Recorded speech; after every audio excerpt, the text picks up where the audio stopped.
Welcome back to class. I'm the real estate professor. In our last lesson, we covered how to master negotiations and structure a winning offer.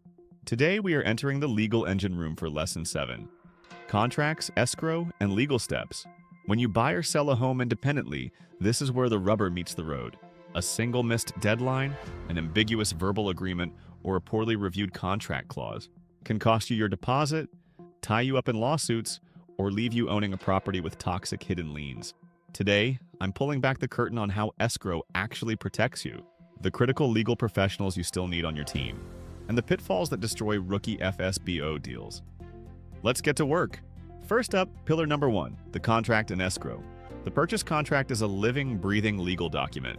Once both parties sign, every single change must be a formal written amendment. If the seller promises to leave the patio furniture but is not signed on an official amendment, it didn't happen. But how do you make sure the seller doesn't just run away with your cash once the contract is signed? The answer is quite simple. You use escrow.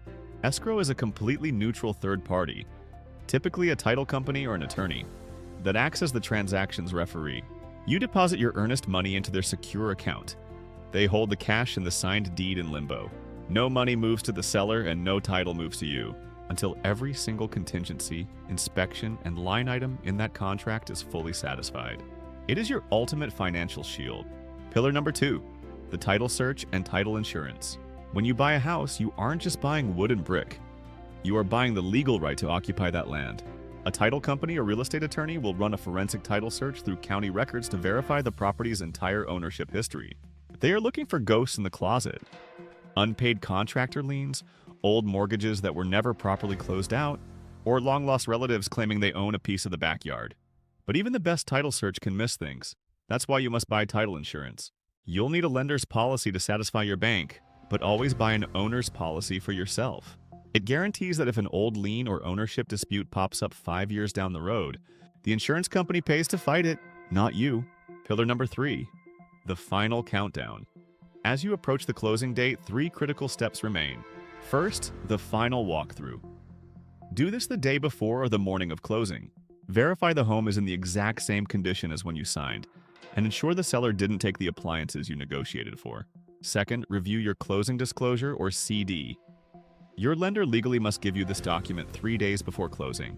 Match it line by line with your original loan estimate. Look out for junk fees or unexpected changes in your closing costs.